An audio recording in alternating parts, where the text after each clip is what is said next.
On today's episode of Locked On Avalanche, the Avs and Mikko Rantanen can sign an extension right now, but what if they don't? What if Mikko starts this season without that extension? What can we expect from him during this next year? Let's talk about it. New episode of Locked On Avalanche coming at you.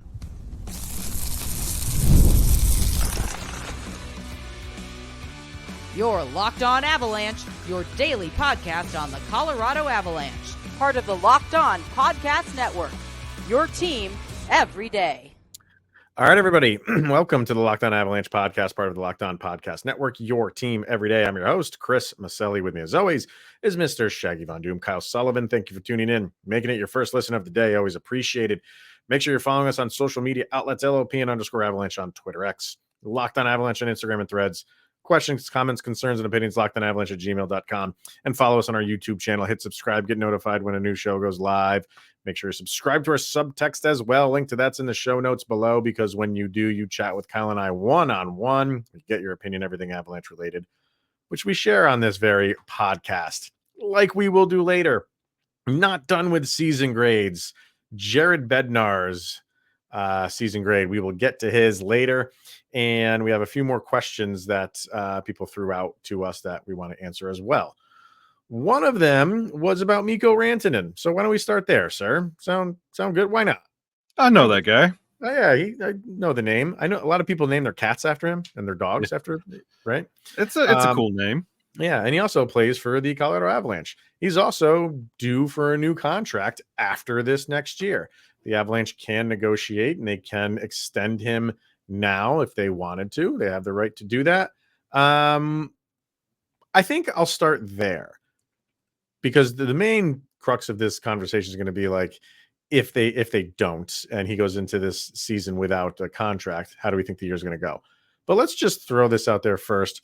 Do you think they do? Do you think it gets done before the season starts, or somewhere early when, at some point in the first maybe 2 months of the season or something like that?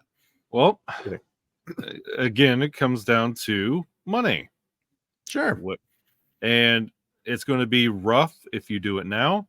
It's going to be just as rough, if not rougher, if you do it at the end of the year. Because what are you going to bump that contract up? Are you going to keep it about the same? No. So no, it's going to go up, but it's. I think having Nathan MacKinnon at 12.6 is your line. Yeah, he's not going over that. You are not going to pay Mikko Rantanen more than Nathan MacKinnon. So 10. So, yeah, I mean, what is that, 9.5 right now? I don't have Buck Beatty in front of me, but I think he's at 9.5. Sure. I mean, he's probably going to be, I would say, in the 10 to 11 range. I would think he's going to be in that range.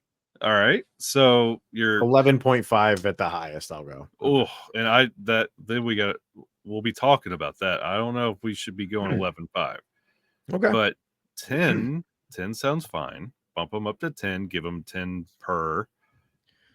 You're stepping into Toronto Maple Leafs territory at this point, because you're really locking up that top line. But you're also getting an increase in the cap. So that, the cap is not staying flat anymore. You're getting increases there. So you're going to see more 10 plus contracts. You're going to start seeing them. It's just the nature of the beast. When did the Avalanche start learning a little bit? How many cups has Toronto won with this current philosophy on contracts? 0 would be the answer. 0. And we are talking about how in the world did the Avs put a team together with the absence of Gabe Landeskog and Valerian Nichushkin. They had their hands tied going into this season. And why would you make it harder on yourself? Still don't know what you're going to do with those contracts. Still don't know if Gabe's going to play the entire season, make it all the way through. If he's going to be what you're going to do there. Same with Nuke. So I honestly foresee the Avalanche just saying, we'll talk at the end of the season and go through it there. I mean, you run the risk. There's a lot of risk involved with that on both sides. On Mikko to not do that, and obviously on the Avs, because if Mikko goes out and has this incredible season and you hadn't signed him, the person who asked the question said, "What do we think from Mikko 130 plus for points. 130 plus is tough for anybody. I don't think Mikko can get to 130 points. But players have these minor miracles in contract years where they just put up ungodly numbers. So is it out of the realm of possibility for Mikko to put up 130? He would have to just have an incredible season to do that, be healthy during all of it, and go on a Nathan MacKinnon 2.0 type of season. I don't think he can get to 130. Can he get to in the one teens? Yeah, he could do that.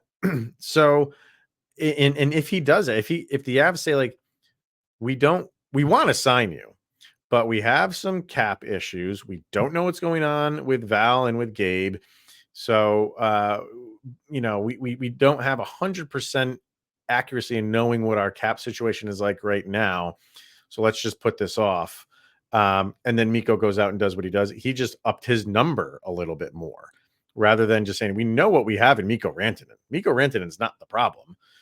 We know what he's worth and what his value is. It's just how much can we give you? And you just get that over with now and deal with the Val and Gabe stuff when it comes. You go that way. So there's a lot of conflict, and if you let this thing play out, but the other part of it is you don't have to let it play out to the end of the year, because you'll know what's going on with Val and with Gabe at some point during the season, and then you can go get it done right then and there. And if you know in December, then you can say like, okay, we have the answer to those two questions. Let's start focusing on Mikko so we have more clarity there. Yeah, and that's honestly where this should go. This should not be done tomorrow. This should not be done before the season starts. This should be done after those two questions are addressed, because you brought up the minor miracle that happens in in contract years. Mm-hmm. A lot of those scenarios also aren't followed. You remember last year when Terry Lekkonen's dad said Mikko's lazy? And then what we saw in our last images of Mikko Rantanen on last season were a very lackluster, checked out, defeated, sad, and tired Mikko Rantanen in the playoffs. Do you really want that to be the image he has going into a contract year? Of course not. 130 for points sounds crazy, but 115 is obtainable. In 82 games the season before, he had 105 points. In 80 games last season, he had 104. Mm-hmm. I think he can hit 115 with the motivation of the images that you saw in the playoffs as the Avs were getting bounced and being called lazy by Lekkonen's father, and just knowing going into a contract year, you can make bank, and the questions around Gabe and Nuke will be answered, and you can go get paid. So I expect him to play on a little bit of a higher level, and we remember what the contract was like. This went into training camp the first time. He held out for this contract, so he's going to perform for this next one. Now, let's just say like it doesn't get signed before the season starts. Gabe Landeskog is ready to go. Game number 1. Val Nichushkin returns mid-November, and he has, nothing holding him back. And you play the rest of the season with those two guys healthy, and you have a healthy team. Mikko Rantanen benefits from that. So that 115 is very feasible if you have a healthy Nichushkin, a healthy Landeskog, and everybody's firing on all cylinders. And then he's just upped his value even more. Sure, with the benefit of a healthy and really solid team. So it's with I don't think Mikko's he's gonna get paid, right? So it's just like, do you want to not sign that to say like, hey, I'll take my chances? I think if they come to an agreement, they'll come to an agreement. I don't feel like Mikko is going to say, like, let me play the year and then go test the market, because someone will throw crazy money at him. But if he did, and this is just like everything going swimmingly, which we know never happens in a hockey season, never happens for an Avalanche hockey season. But he could look like a genius if all goes well. He benefits from the Avalanche having a healthy year. The only person not losing in this situation is Mikko Rantanen.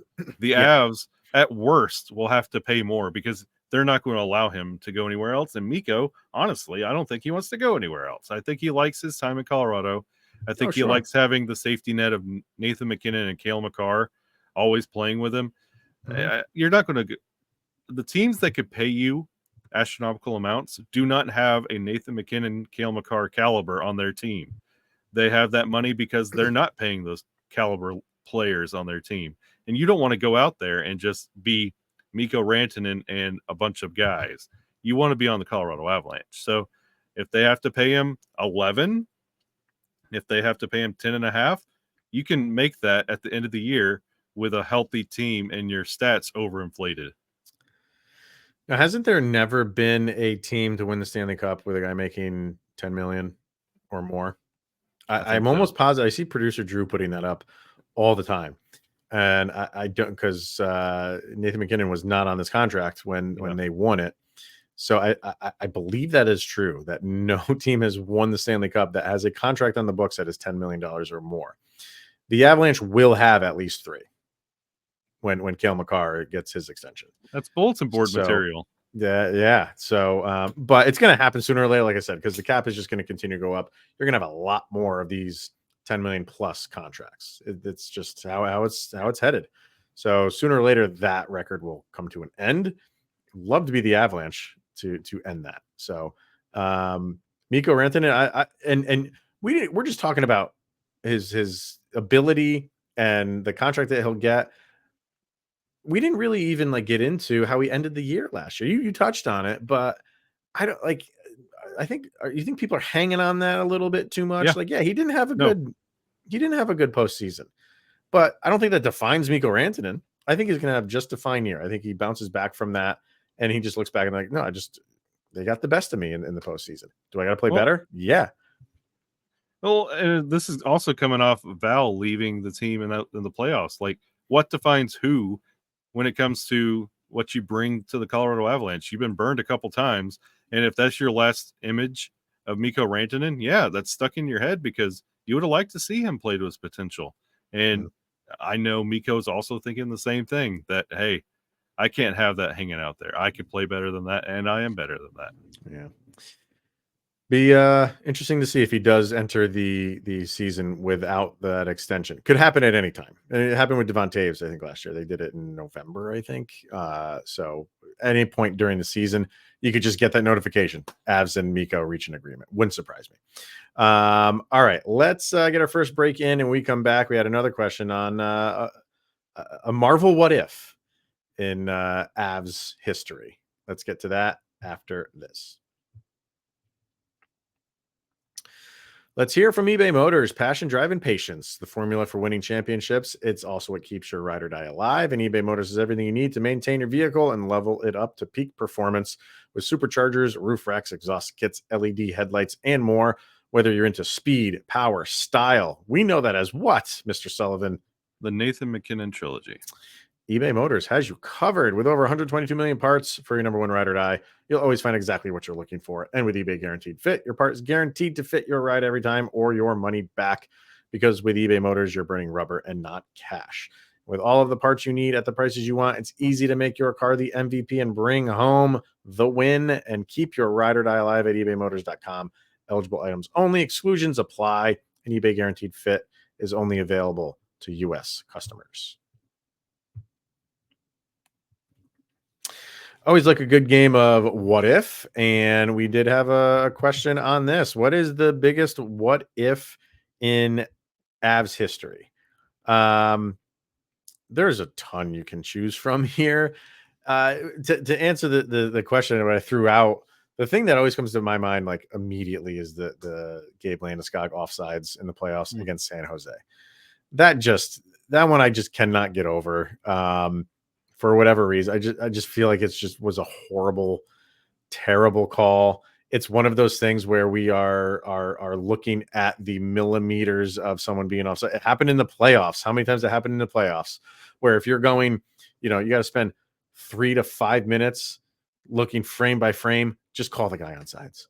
Are we really going to be splitting hairs that much? And for Gabe Landeskog, he was leaving the ice. He wasn't even in on the play. He was removing himself from the play, removing himself from the entirety of what's going on the ice and going to the bench. And we still nabbed him for it. And they took the goal away and Sharks beat him. So that is a big one for me. I have another one, but any on your mind? Oh yeah, there's a couple. Like you could go the dark timeline, which I'm not going to go. Like, what if the Avs never even arrived in Colorado? What if they stayed in Quebec? Ooh, like that's a big what if. That's Wow. like, what if they actually had a successful last season and stayed? That's like they would have found the Stanley Cup in Quebec and never everything we're talking about and wearing, it would have never happened because that team was poised for this move. And that would have been the different ultimate time in sports, though. So while they would have, I mean, yeah, you win the cup. That's huge for you. They still would have struggled just financially where they were. So it would have been interesting to see how, man, do you win the cup and then you have to move? That would have been unprecedented. And wow.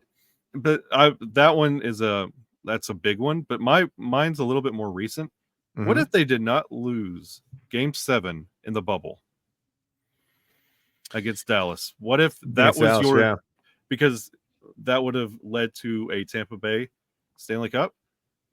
It would have, yeah. If everything had stayed the same on that side, sure. Does that team defeat Tampa Bay? You don't hear this Tampa Bay possible three-peat. What if it's the Avalanche? That is a good one. What if is that team Stanley Cup caliber? That's Zadorov, I believe. Yeah, Zadorov and Graves on defense. Because that was Gravy standing there. It was Graves. Yeah, I don't know if Zadorov was done. I can't remember the year he left, honestly. But it's that team. Like, is that where the story starts? From Ray Bork to the bubble? Yeah. And everything we said about Tampa Bay being a bubble team and like their championships were only bubble.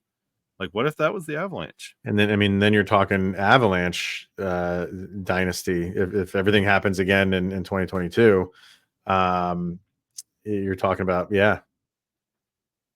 Would there even be a Nazem Kadri? Yeah. I mean, overtime's Game 7's just, they change the trajectory of everything. Yeah. Everything. There's so many what ifs in that realm specifically. That what if is like a butterfly effect because it literally could have went either way. One goal, dismantled that season and the trajectory for the Avalanche, where they could have been a serious threat to the Tampa Bay Lightning in that Stanley Cup. I got two. One is, I'll save that one for last. What if Patrick Waugh never just quit on the team? And remain the head coach. You know what I mean? That kind of goes into so many avenues. But what if he just got along with he left because he wanted more say, and although he had the almighty say in getting Nathan MacKinnon here, so he wanted more, and he left very late. You get Jared Bednar, the rest is history. But what if he never did? He did have that really, really good season. I believe he won the Jack Adams that year. I think it was his first or second year. Did he win? I think he did win it his first year, if I'm not mistaken. Yeah. But he started getting to Old Man Yells at Cloud. And I honestly don't know if he could have existed. I don't know if Nathan MacKinnon would be Nathan MacKinnon if Patrick Waugh was still a head coach. I mean, it was a while ago now, so I don't think because Nathan MacKinnon was Matt Duchene's, like he was the Robin to Matt Duchene at that time. Yeah. I always think the idea was Nathan MacKinnon was going to be what he became. And I remember after Jared Bednar's first year, that was just a disaster. I remember Joe Sakic saying everything is on the table for moves except for Nathan MacKinnon. Yeah. So, and that included everybody. Yeah. Gabe Landeskog. Yeah. Like he didn't make any moves. If he did, they were very minor, but he didn't break it apart. And look what happened. Like the next year they make the playoffs. So but I do remember him saying that Nathan MacKinnon is really the only untouchable. So they were expecting what he's become, really. But you do wonder because you have an all-star player all-world player. Got to get along with the coach. The way Patrick Waugh coached was not how he played. Much more tame Patrick Waugh. So, because I think he realized, like, I have to coach these guys. I just can't be how I am on the how I was on the ice. I can't do that behind the bench. Could it have worked? Yeah, I think it could have. We'll never know. But just as a whole, like, where would the franchise be if Patrick Waugh said, or didn't say anything and just went out and did his job? And where would Jared Bednar be? You got to feel like another team in the NHL is going to give him an opportunity. Everywhere he went, he won. So I think he was on the list for a lot of teams. He'd be in the NHL somewhere right now. Where would that be? We'll never know. Crazy. And that kind of lumps into my last one, my what if the Avs doubled down on Varlamov. What, and just keep him around? Yeah. That was one of the pieces they believed in. What would the Avalanche look like now with Varlamov, like in the playoffs, with this team in front of him, with Cale Makar in front of him? What would this team look like? I mean, Varlamov? now he wouldn't be. I mean, he's getting up there in age, right? So I don't think he would be the A1 guy for them. But man, the drop off from him was just massive. Yeah, he had some fantastic years, and then he just followed up with a dud, and they were like, okay, we got to make a change here. But if that never happened, and that's another one. You have a solid goaltender, but if he continued to play the way he did in the good years with the Avs, are you able to sign other guys because you're soaking up a lot of money in a goalie, which he never materialized into that for the Avalanche? Well, he did. He had really good years for the Avalanche, but he did. It just didn't work out in the end for him. So, because the Avalanche don't put a lot of money in their goalies. No. So, was he going to walk anyway? I don't know. It's another one we'll never know. I think for me, the almighty one is what if Claude Lemieux never nailed Chris Draper from behind and started this whole feud?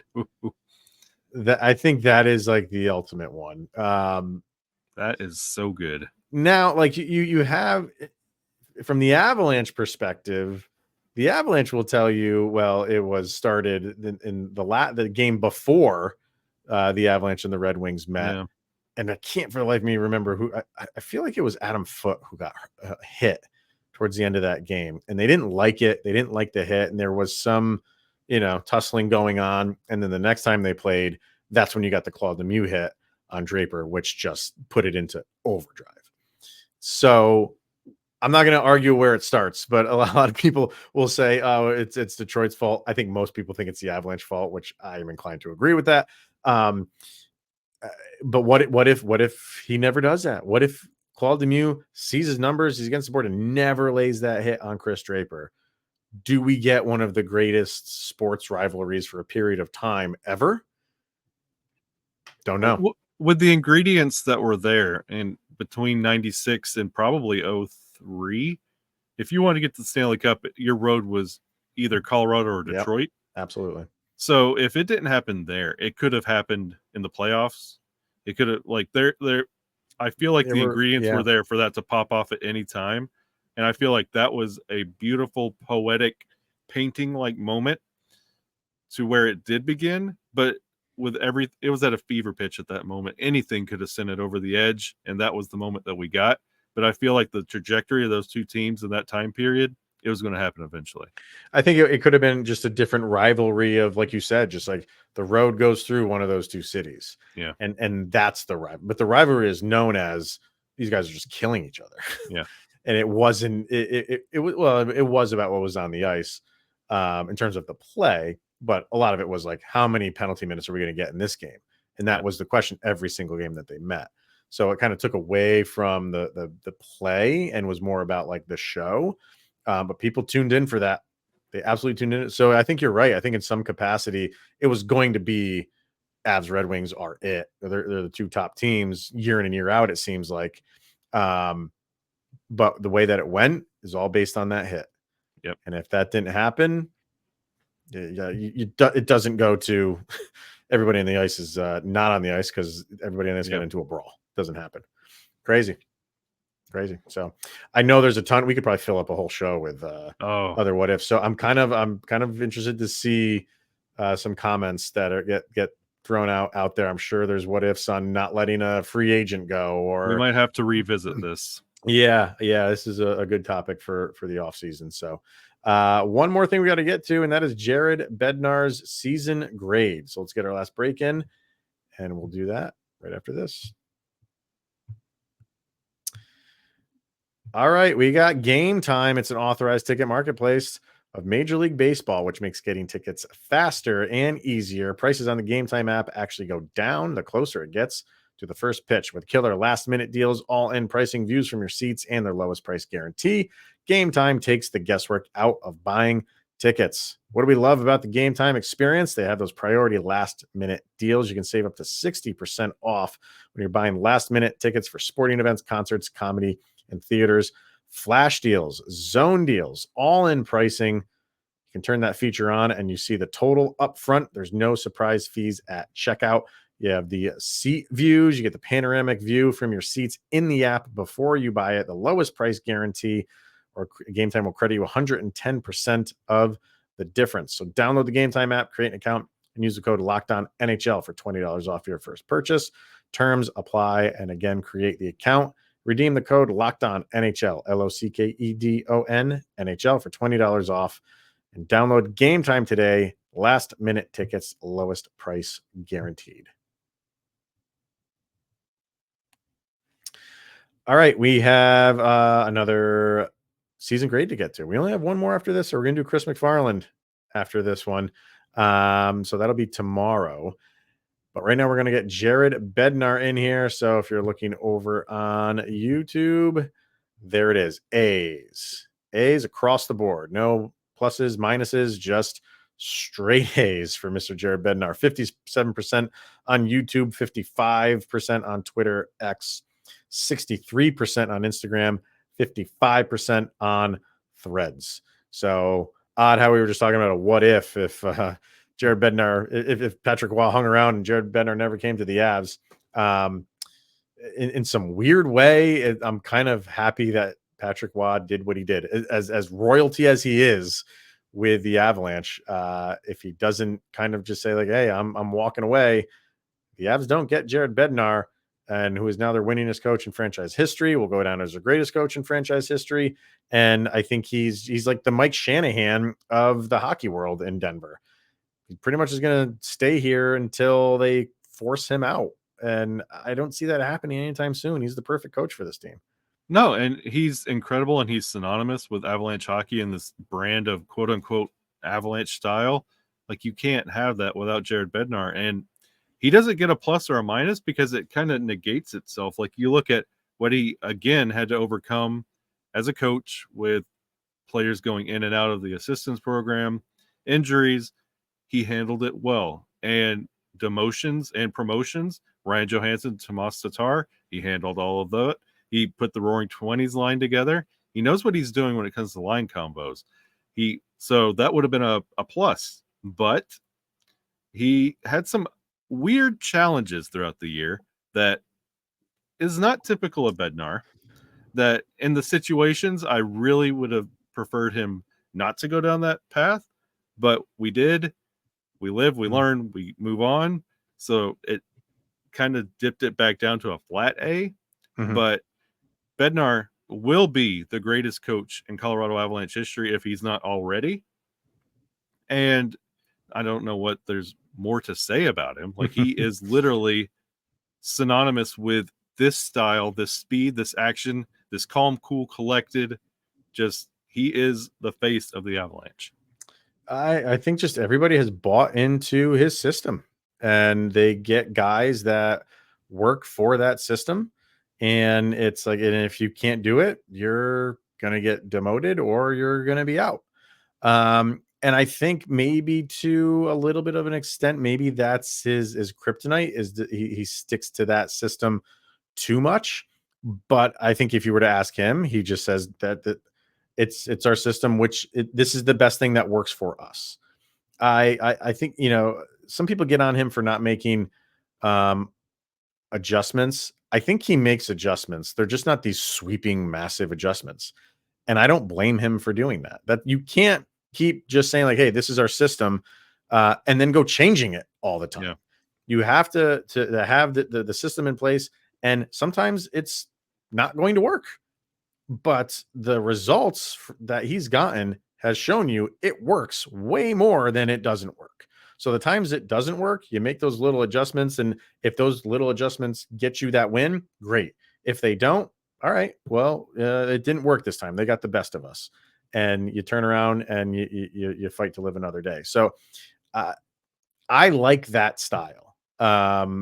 It's a speed game. I know there's a lot of people that feel like they would like a bigger, beefier team, but sure, I get that. But the Avs don't play that game. They don't play that we're going to physically pound you and beat you up game. They're just going to beat you with skill and speed. Sure, they'll mix it up if they have to, but it's not the forefront of how they want to play. So I'm with you, man. He's already the greatest coach in franchise history. We keep talking about Cale Makar and all these. He's just distance every game he plays, every point he scores, he just keeps distancing himself in Avalanche record books. Jared Bednar is the same way, and he could be, when he's all said and done, nobody's going to catch him on coaching wins for the franchise. He's perfect for this team. So yeah. And the thing with Bednar not committing to that physical play style, like, as fans are rabid for that knee-jerk reaction to change that we all see sitting on our couches at home that he should automatically make. But you got to understand, Bednar had to coach this team when it was much less talented, and he knows how to utilize the roster talent, and he's going to make his adjustments by death by 1,000 paper cuts. It's going to be shift by shift. It's not going to be automatically put him on the fourth line. What's he doing out there dragging? Drop him a line. Like, he's not going to do those instantaneous rapid changes. It's going to be shift by shift. You see him talking on every shift, a philosophy change, just a little tweak. It's not going to be anything drastic, but it's going to be, that's why you see them really change towards the end of a game, because his little adjustments start stacking up, and then you see it come to fruition at the end of the game. That's why Jared Bednar is more of a genius than we give him credit for. Totally agree. Over on Subtext, we have Electrician Ziggy. Says, my wife stopped watching games with me because, in her words, Bednar went from a handsome silver fox to a silver mop. He let his hair grow out in the latter half of the season, which honestly looked terrible. So, because my lovely wife was no longer willing to watch the games with me due to his hairstyle choices, I'm forced to drop him from an A to a B. What are we doing here? The hairstyle, the lettuce on Bednar is and people didn't like that he cut it, but we are dropping him. Man, that is some tough way to grade someone. Well, please don't look at the graphic, Miss Electrician Ziggy. Yeah, please, Miss Electrician. Don't look. But no, I also understand that, and I was kind of wanting him to like do more like flashy suits, like he had his camo one a couple years ago. Yeah, remember that one? Yeah, and you don't see hunting anything. one. Yeah, like do something cool, like some Don Cherry suits. Bednar, oh God, really test it. Yeah. Vargar said Brett Bednar is a great coach, especially when you compare him to other coaches around the NHL. He has two flaws. He doesn't make adjustments in playoff series. He plays his system, and if it works, it works, which is exactly what we were just talking about. And I doubt his control of the locker. I doubt his control of the locker room. Twice an off-ice incident seemed to derail the team's on-ice performance. I mean, if you're trying to say like he's lost the locker room, that's not. I don't believe that for a second. But he mentions the adjustments in the playoffs. I go back to, it's amplified more when you lose in the playoffs. Mm-hmm. I don't think he coaches really any differently in the playoffs than he does in the regular season. Like I said, he sticks to that system. Maybe that's to his detriment, but he believes in it. And I don't think you want to go. The playoffs is definitely where you don't want to start making drastic changes. Mm-hmm. When you've shown guys for 82 games, this is how I do things. and then in the playoffs, you just completely flip the script on them, they're going to be the ones with their head spinning. So I think he's just methodical, he's stoic, and he just does. And some people don't. When you win, it's great. When you lose, it's like, why didn't you make more adjustments? So I get what Vargar's saying there. So I don't know. What do you think? To both of Vargar's points. One, I do agree he gets more conservative with adjustments in the playoffs, and he's adjusting and learning from that.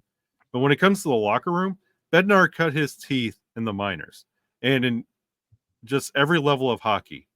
And you're on the NHL now. You can either be one of those, I've been in the league for 60 years, kind of blowhard, old school guys, or you could just look around and say, hey, you guys are men. You guys could figure this out as a team. And when we get out there, I can help you. But when it comes to the locker room, if those coaches that get in there and try and, give their brand and their way and their say, you lose them faster that way. I think Bednar just kind of like steps back and says, hey, figure it out, and lets them handle it as a team. And you see that. You see that in the cohesion and how this team kind of sticks up for each other and how they have that kind of like band of brothers mentality, like when Nuke went out and everybody was talking very candidly about, hey, he did this to himself. Like, that's somebody that let down their brothers. And I feel like Bednar kind of cultivates that mentality in the locker room by letting them figure it out and speak for themselves. Yeah, I kind of feel like he just says, all right, we're grown men. All right. Yep. We have adversity to deal with. It's not Jared Bednar's fault what happened off the ice. But to Vargar's point, like, I feel like he will rally these guys up, but he's not, he's not Matt Foley from Saturday Night Live, his motivational speaker. But No. to some extent he is, but he's not this bombastic guy. I think he just said like, okay, well, we have a job to do. Let's go do it. It's that simple. So, and they didn't. So he'll get the flack for losing in the playoffs, right or wrong.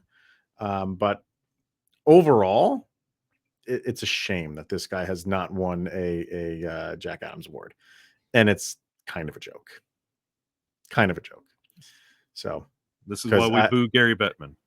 Yeah, and the sports writers who don't vote for him, but that's another topic. All right, everyone, that's going to wrap it up for today. Yeah, we'll get the Chris McFarland one done tomorrow, and that will really wrap it up for season grades across the board. So that's going to wrap it up for today, and we thank everybody for tuning in and making it your first listen of the day. Always appreciated. He is Mr. Shaggy Von Doom, Kyle Sullivan. I am Chris Maselli, and this is the Locked On Avalanche podcast. Take care, everyone, and we'll see you tomorrow.